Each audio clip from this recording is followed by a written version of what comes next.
I finished watching Legend of a Female General. So here is my review. I will be using my drama rating scale that I created that no one asked me to create, but I did anyway. And if you're wondering what I'm talking about, it is pinned on my page. So please take a look at it and follow along. We are going to talk about the husband threat level for this drama, and I give this a level 4 out of level 5. Cheng Lei's character, Xiao Jue, gets a level 4 because number one, he respects her as a female general. He doesn't try to gain anything through her. Like, he's just like, I'm here to support you, girl. And we love that. We love men who support women. He also doesn't dox her immediately when he finds out she's a female because he's very logical and he's like, let me figure out what she's all about first, right? Like, he doesn't immediately like just react. Um, also, he pulls out all the stops to propose to her, and he can jump up 10 feet up in the air to win her prizes and to get her flowers. Like, who doesn't want a man who does that, right?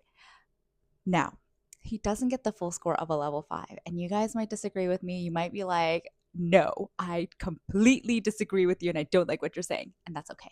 He doesn't get a level 5 because when he was given the ultimatum of choosing between his army or marrying her, he hesitated and he overthought. And he was like, you know what?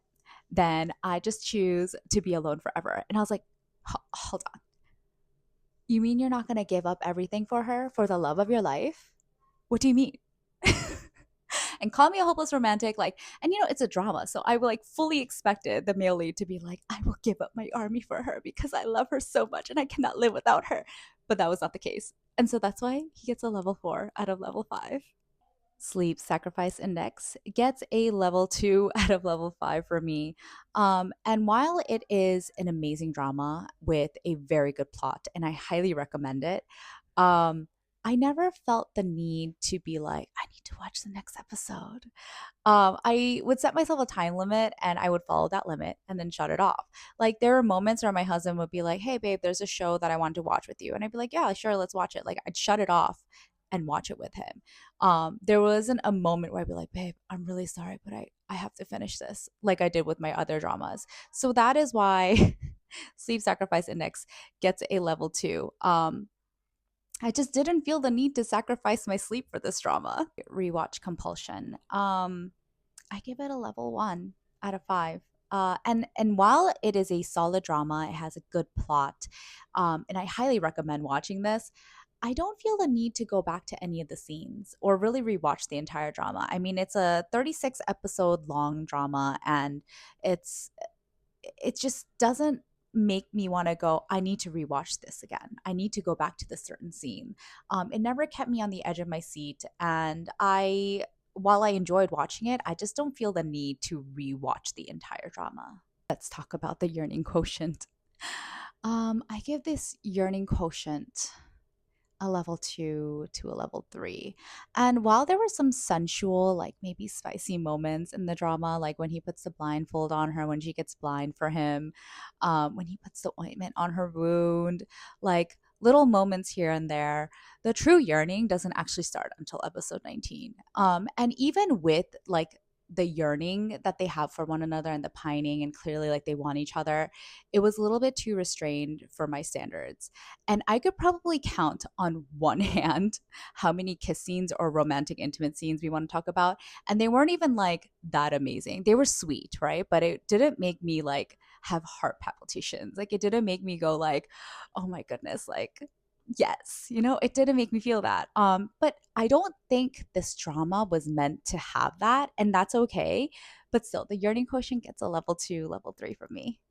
Last but not least, not that it matters, not that anyone cares, the Ajumma stamp of approval. I give this a level 4 out of level 5.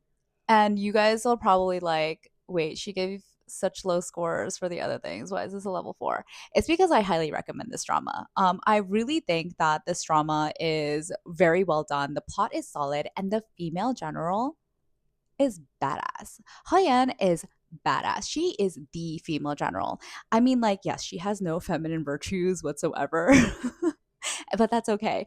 And I love how much she talks about female empowerment and just like how you just work your way up and you have to put your all into it. And I really love that about her. And I love that about this drama. The fight scenes were so cinematic. They were beautifully done and performed. And Cheng and Zhou together, like the choreographed scenes, it was really fun to watch. And I highly recommend this drama because while there was a lack of romantic intimate scenes and the yearning quotient was a little bit low, you can't deny that Cheng Lei was delicious to look at.